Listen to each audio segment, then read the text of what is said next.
Hey, Stoney here with another game of Mechabellum, and if you think stormcallers are annoying, well, let's try stormcallers on the line with launcher overload. Let's go. At the bottom here, I am playing as a Rhino specialist, and I am up against Lockhart playing as a supply specialist. The MMR of this game is around high 1900s. I started off with steel balls and crawlers, so I've decided to just go asymmetrical aggro with ball crawler and a single arc light. Last minute decided to kind of switch it over to the side.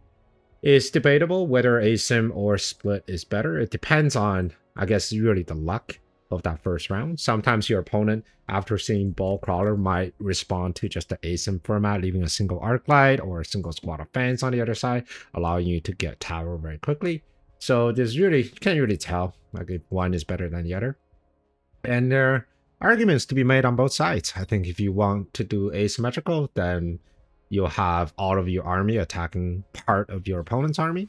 But in this case, because my opponent has two stormcallers, it doesn't really matter because the stormcaller will just fire across the entire board.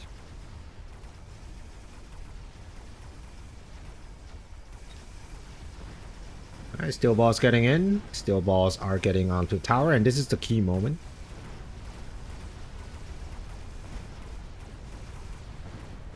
Alright, once you get tower, move over.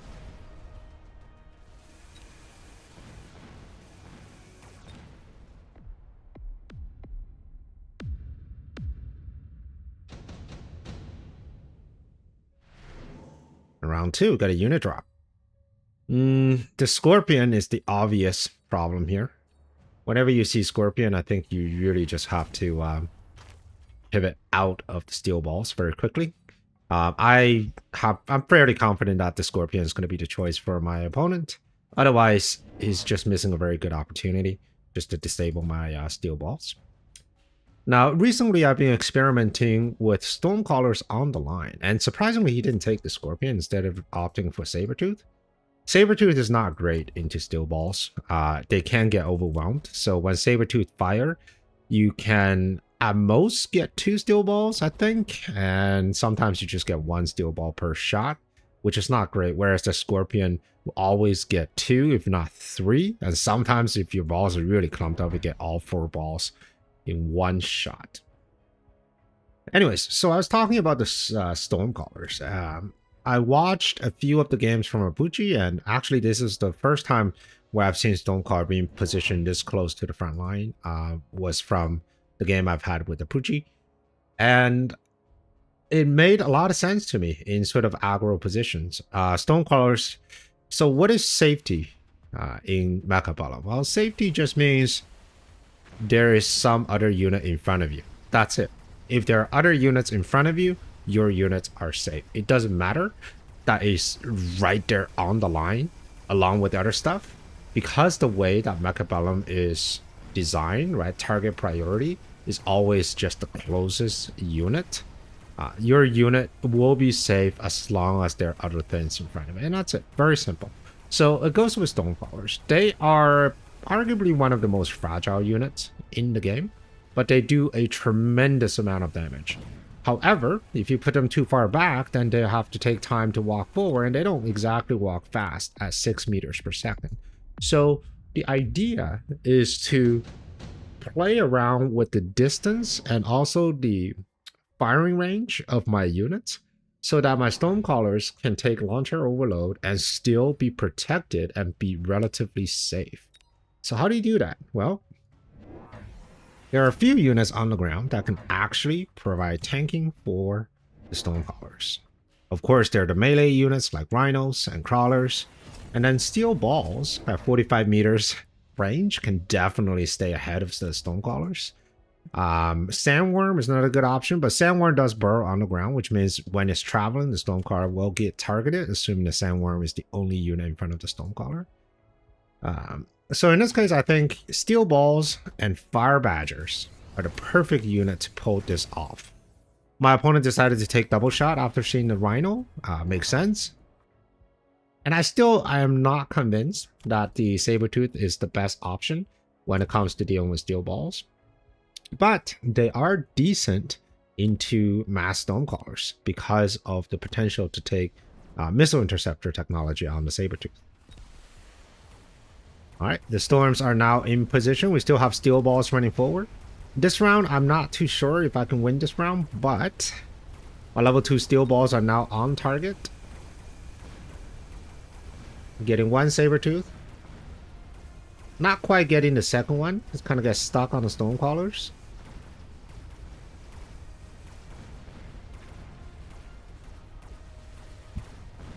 Alright, stormcallers doing work.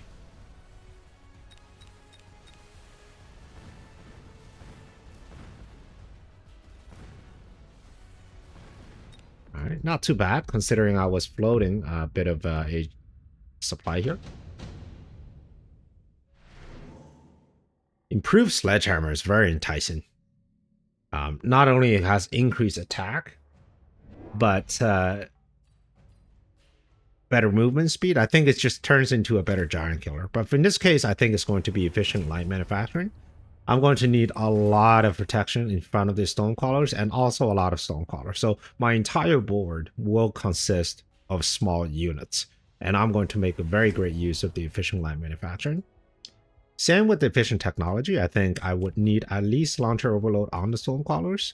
Range is already taking on the steel balls, allowing them to lock onto the Sabertooth a little bit faster. Wasp is being added for my opponent and now coming in for a cheeky flank.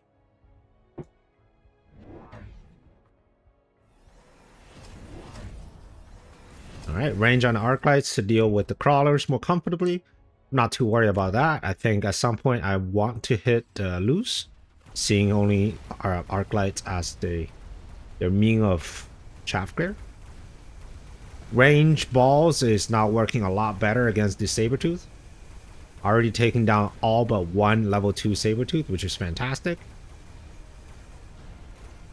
Now, unfortunately, my tower did get taken, and I don't think I have any offshoot.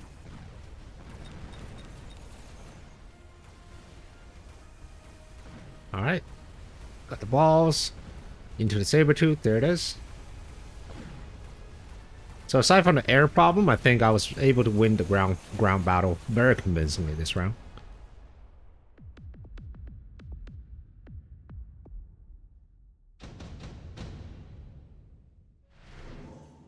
Mustangs are being offered. Scorpions are being offered once again. And I think Scorpions should be taken if you're seeing a lot of steel balls on the ground already. Alright, good job for Mustangs. So Mustang with range is going to allow me to deal with these wasps.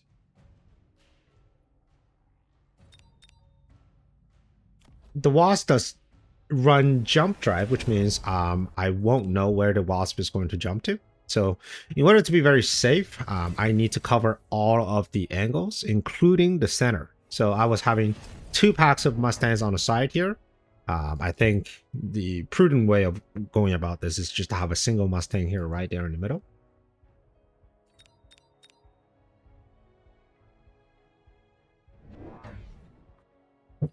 And there's the Mustang.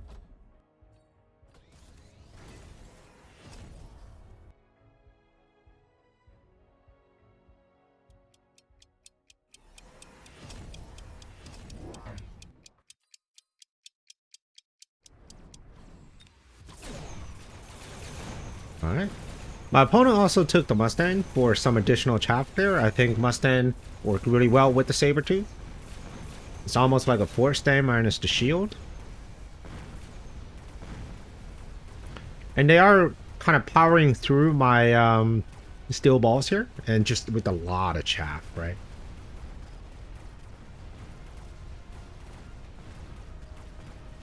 So a huge round here for my opponent, absolutely crushing me here.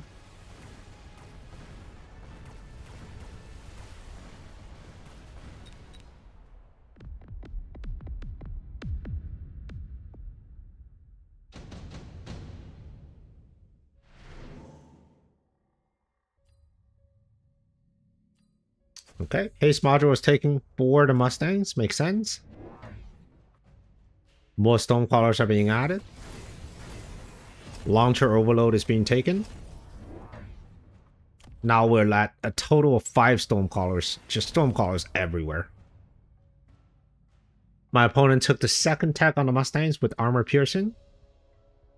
It does actually help with chaff clear as well, because with armor piercing, now I think these Mustangs are 3-shot, a level 1 crawler.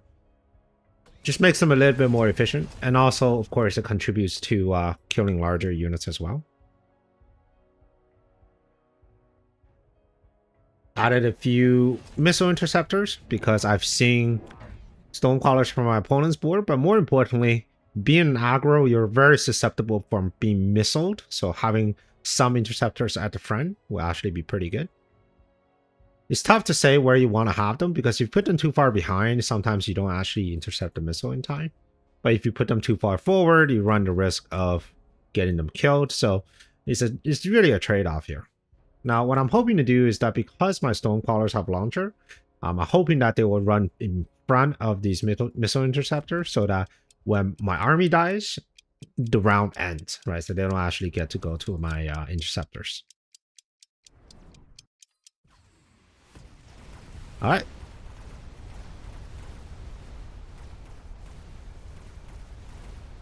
And one good thing about the launcher overload is that the Sabertooth are now dying very quickly, which means without the Sabertooth, the Mustangs will have to shoot at my steel balls, which gives my Mustangs their opportunity to fire back. So just the difference between the last round and this round, right? Having launcher overload, that initial burst of damage on the Sabertooth.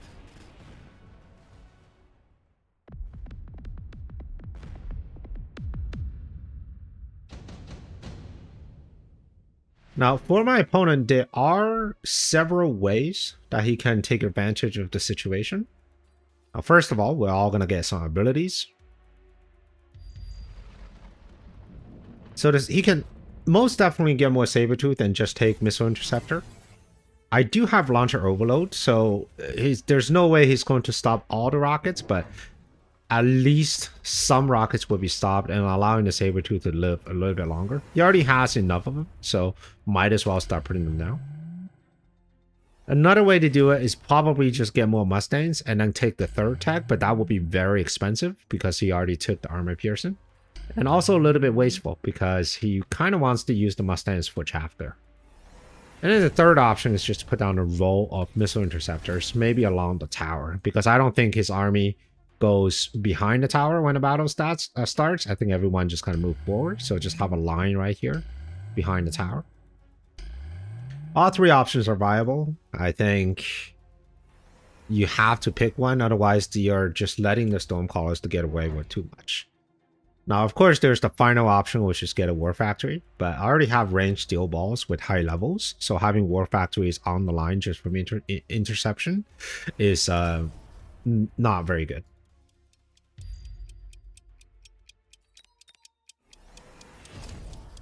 All right, we got a distraction crawler here running across the board. Lightning storm is coming down, but I think both of us are pretty decent with our shield placement. So most of our carry units, for me, is mostly these Mustangs and Stormcallers, and for him, also some Mustangs. Should be able to defend, but the problem is though my Stormcaller actually popped his shield a lot faster than he can pop mine, which means the lightning storm actually did quite a lot of work for him.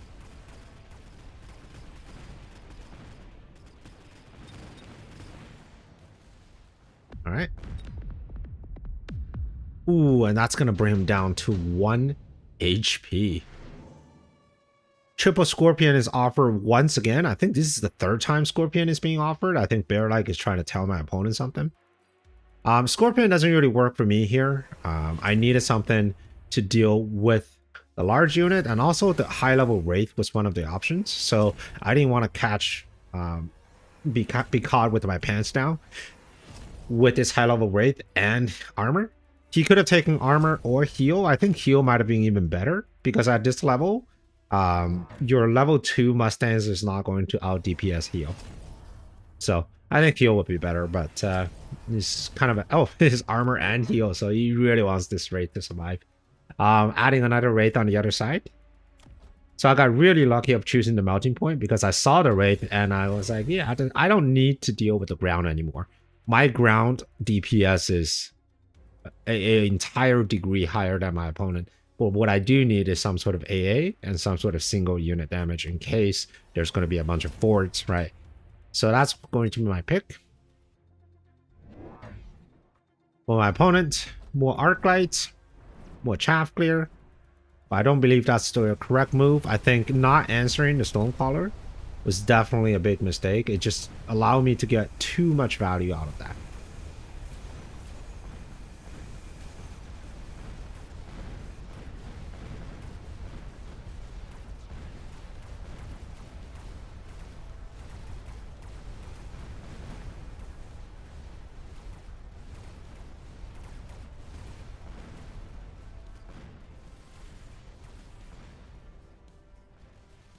All right, and that's game. Now, if I were my opponent, I wonder if I can turn the final round around. I mean, he does have a pretty good setup, so let's give it a try. I'm going to jump into my opponent here in the final round. I think the Scorpion is a way better option than the Stormcallers. I'm going to take range here. One steel ball here. One steel ball here. One steel ball here. And we're going to drop missile interceptors.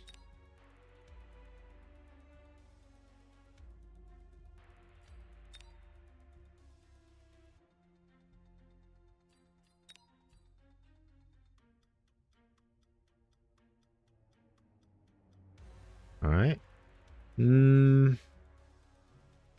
Don't think these wasps were any good anymore. Let's get rid of that.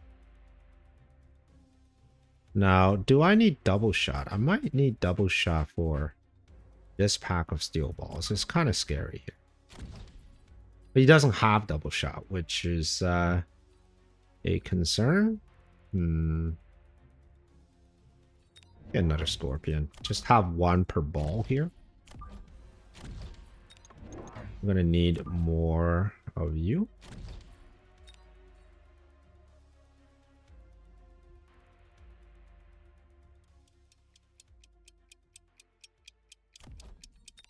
Okay, let's get more of you. Range. Speed. Ooh. No, no time.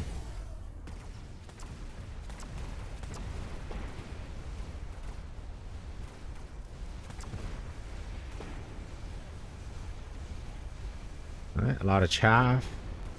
But the Scorpions are definitely doing work. Now, of course, the melter is problematic.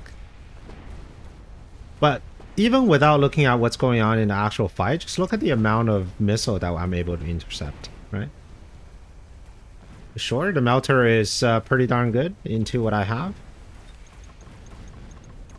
But imagine these 5 missile interceptors were taken the previous round. That would have been a very different outlook.